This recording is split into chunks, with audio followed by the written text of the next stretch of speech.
Later on, you wrote the Bengals back in. You abandoned that pick. I didn't see me write the Bengals back in. Where's the video of that? Just let him have it. Just let him have it. No. And said they're not making the playoffs. Yes, you did, and then you hemmed and hawed a bit. Yeah. He said they're not making the playoffs, but they could. No, that's fine. Let's give the man his credit. All right, where are you now? They're not making the playoffs, all right? I'm staying here. Now, I get, and this is not a hedge. I get you're saying, well, they're very much in the hunt right now. They're 4-4. They're still alive. They will not make the playoffs. I didn't say it because they were 0-2. That was part of it. But I said it because of their issues. Yeah. And those issues have proven to be even worse than we expected. I thought, Coach, the offensive line would get better. It was bad at the beginning of the year. We know they tried to fix it in the offseason. I thought by this point it would be pretty good. It's horrible. Okay, Joe Burrow was sacked 5 times last night. His 29 on the season. That's the second most in the league. So the passing game, especially without Jamar Chase, who could get open so quickly. And also because he could get open so quickly, so Burrow could get rid of the ball. Mm-hmm. He still gets rid of it fast, but that hasn't worked. But the run game, because of the offensive line, too, Joe Mixon is a good running back. He doesn't look quite as sharp, though, this year. Well, it's hard to look sharp when the offensive line isn't blocking, okay? And so for those, the defense is not that bad. But the offense, Coach, this is why I'm saying they will not make the playoffs. Okay, back. Brew, you're wrong. Wow. Just flatly. Coming off a game like that last night. Look, they haven't been good against the Browns. They haven't been good on Monday night, and this is just one of those games. So they were 4th in the league in giveaways, and they have 2 turnovers last night in the first half. The Browns were 29th. Over the last 5 games, they hadn't given up more than 3 sacks. The Browns got 3 sacks in the first half. You talk about the running game and Joe Mixon being a good runner. They ran the ball 8 times through 3 quarters. That's not a running game problem. That's a calling the game problem. Like when you don't have your biggest offensive threat in the passing game, and then you continue to throw the ball at the rate that they threw it, and you don't take any pressure off the offensive line by running the ball. Even if you get 3 yards of carry, you have got to give the offensive line a chance to tee off. You've got to give the offensive line a chance. Down, though? No, so much? No, they weren't down that much. What was it? 8-0. 8-0 for a long. For the the Browns were trying to give it back to them because they had the Amari Cooper pass. They were doing what they could to keep the game close. So when you look at it in terms of what they've done, especially over the last 5 games versus what happened last night, and then defensively, they hadn't given up a touchdown in the second half, which tied the 1934, I forget what team it was, but they hadn't given up a touchdown. Then they give up 2 touchdowns to start the third quarter. So I would say this game, they had problems against the Browns. They had problems on Monday night. They had problems in prime time. And it's just followed that pattern. Like Stefanski, I think this is, remember for Collins' big thing when Baker was still the Browns quarterback and was put up good numbers, you'd be like, well, he's amazing against the Bengals, and then against everyone else terrible. Like this, Stefanski has really owned this Bengals defense. So I do think the Bengals have a fatal flaw when it comes to their ability to win a championship. But I also think it's crazy to say they're going to miss the playoffs. So let me talk fatal flaw first. They not only don't have the personnel to deal with the best rushers, edge rushers in football, they don't have the coaching scheme for it either. Our guy Dusty was literally grinding the All-22 and said they only sent in an extra pass blocker on 4 of 40 pass dropbacks yesterday. Well, that's crazy. So the Bengals have lost 4 games this year. 1 was on a Justin Tucker last-second field goal. Mm-hmm. The 3 decisive losses came, or not decisive, but 3 other losses came to the Steelers, Cowboys, and Browns. What do those 3 teams have in common? I believe they have the 3 best edge rushers in football. Myles Garrett, Micah Parsons, T.J. Watt. And those guys, in all 3 games, wrecked the game. Now, they got to play the Steelers again, and Watt's going to probably be back for that. They have to play the Browns again. But they're 4-4, and a Justin Tucker field goal away from just coming off 5-game winning streak, Wilds. My question would be this. Let's just put Kansas City, Buffalo, Tennessee, Baltimore, and Miami in the playoffs. Just put them in. There's still 2 spots open. Let's go. What? Fine, Brew, you've got to. They got 1 spot. There's going to be 2 from the East. No, but the names. Kansas City, Buffalo, Tennessee, Baltimore, Miami is 5. So competing for the final playoff spots, the Chargers. 2 from the West, too. The Jets, Say it. the Patriots, Let's go. No, stop the it. Browns. Let's go. And, the Bengals are on there. Maybe you think the Broncos are going to get there. I just think even if they're not great wilds, they're going to be one of those 2 wild card teams in the AFC. I just don't see the edge rushers as being a fatal flaw. There are things that you can do to mitigate those guys. You can chip. There's things you would do. But it's Zach like Taylor run the skipped ball that. a little bit, chip them a little bit. Chip He 'em a skipped little a lot bit. of the smart coaching classes. So I don't know the Bengals are going to do it. It shouldn't be a fatal flaw. But no, I don't. Brew looks surprised. They've been held back by coaching every year. Has been there. But that's I don't Really? say that. Held back last year? Yeah, they made the Super Bowl. They have bad coaching. Sorry, it happens sometimes. Coach, Really? can I show you Yes. a graphic that I made? You know how like the famous Bill Parcells always says like you are what your record are? I disagree with that.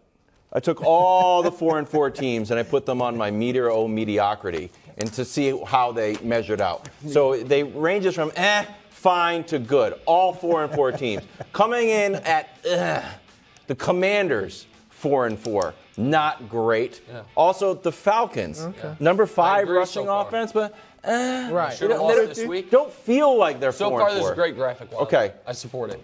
Fine. Wait, where aren't the Patriots on the Well, because the Patriots are fine. Are they? Yeah, we're fine. They're the worst team in their division. Are you? Because we're in the playoff hunt. We're in the playoff picture. I think we've got the 7th Just seed beat right now. the Jets. Just fine. And we beat the Jets. And now the good 4-4 teams, see. these teams all have the same record at the same time. The Bengals and the 49ers You know what? don't There should feel... be a separate category for the 49ers. I agree with Great. this. They're all 4-4. Wild, you know That's what? what They it should is. be The great. meter o mediocrity. This is great 49ers and Bengals. So, I like Coach, it. do you like this? Even though I know that you're I from think the Parcells tree, kind of. Yeah. I think this is a good meter. You could go either way with New England. The arrow could point down or up, and I'd say Atlanta is exciting to watch, and Atlanta surprises you. You like Atlanta? You want to move them up to I fine? I like aspects of Atlanta that they're frustrating at times, but anybody who plays them, you don't know what you're going to get week in and week out, and they could beat anybody at any time. Coach, last night, it doesn't, and I know you brought up the Browns and Monday night, but to me, their struggles against the Browns should have had their antennas up. They should have known, look, we're on national TV. We got the Browns. This team has owned us the last few years, and we're better than them. They should have went out there and played a great game. I was shocked that they didn't play better offensively because I obviously Chase is a huge loss, but with Higgins and Boyd, I thought they'd be fine offensively. Well, when you lose a weapon like that and you have to try to adjust really for the first time and understand what the offense is now going to look like, and you go into it with essentially a plan that we're going to pass as much as they did without offsetting with the run, if you don't have those quick answers that you're so used to having, and then you've got to go find another answer, that can take some processing speed with the quarterback, which slows you down, which now opens you up to sacks. And then, look, the Browns were just teeing off because all they were doing is passing, and it's a tough spot to be in. I hear a bunch of So the other big story here is on the Browns' defensive side. Nick unleashed a wild take this morning. not a wild take. You're right about that. We are pretty much a Micah Parsons is the best defensive player in the league show. No, the whole world, the whole football media is doing that, and he might be. But this guy has as strong of an argument as Micah Parsons does, and he's been doing it longer. It is, Coach, Myles Garrett has played 75 games. In those 75 games, he has 66 sacks and 67 TFLs. So he averages almost 2 tackles behind the line of scrimmage, either of a quarterback or a running back, per game in his career. You just see it. see He's the the way only he player. finagled But right that. now, Micah What do you Parsons has more total tackles. He has more sacks. They have the same number of tackles for loss. They have the same number of pass defense. Yes. They have the same number of forced fumbles, Yes. except Micah Parsons has returned one for a touchdown. I know that he's had, what was the stat, 7 sacks in the last 6 years. seasons, Aaron Donald's had 8 sacks or more every year that he's played. Now he's got a little bit of a down year right now with 4, but he's also had a 20-sack season. Oh, well, listen, I think Aaron Donald is in a position, for second straight show we're going to mention him, J.J. Watt was in like 8 years ago, where it's like, hey, he's the best defensive player in football, doesn't mean he's having the best season. I think Aaron Donald's the best defensive player in football, but he's not necessarily having the best season. But if we're talking about the guys outside of the Aaron Donald category, I just feel like Micah Parsons has jumped the line ahead of Myles Garrett because Myles Garrett's been on bad teams and on the Cowboys, and on what? What's the problem? What's this? One Micah reason Parsons the is- Cowboys are so good is because of Micah Parsons. Of course. Winning And games.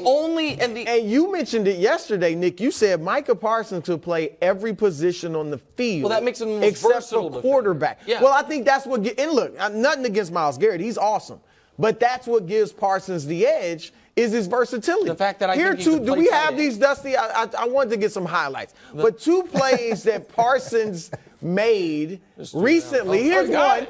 Myles Garrett's not making that play, Nick. That was the won the game game. save. Yes, that was probably the game-winning Myles play gives right the there. quarterback, not You got to the admit, ball. Garrett's not making that play, and he's not making this play against See, this is- Chicago either. When Justin Fields hurdles him, and Well, he that was- has the that's almost fumble a blooper. return. So I'm that's- not counting that. th- That's a th- blooper. That's a so Justin Fields blooper. Just real quick, To get that's up and why. So again, I think Micah Parsons right now is the leading candidate for Defensive Player of the Year. But that commentary right there is why I brought this up. This idea that Micah Parsons has just ascended every other defensive player in the league, I reject. I disagree with that. I think that Myles Garrett does not have a DeMarcus Lawrence alongside him on the defensive line. He does not have a Dan Quinn, by the way, calling that defense. And I think Myles Garrett has proven year in, year out, he is one of the 2 or 3 most impactful defenders in the entire sport and has as good of an argument as anybody that he's the best defensive player in the league. And look, he does have a lot of impact, but you want defensively to have that impact and then be able to move that impact around wherever you want it to be. It makes it harder for offenses to deal with. So that The has to be, versatility goes to Micah. There's no doubt about it. yeah, but versatility with similar production, Right. and you'd have to give the edge to Micah. We're talking. Thanks for watching. Subscribe here to get more from the show and to check out clips from other shows on FS1.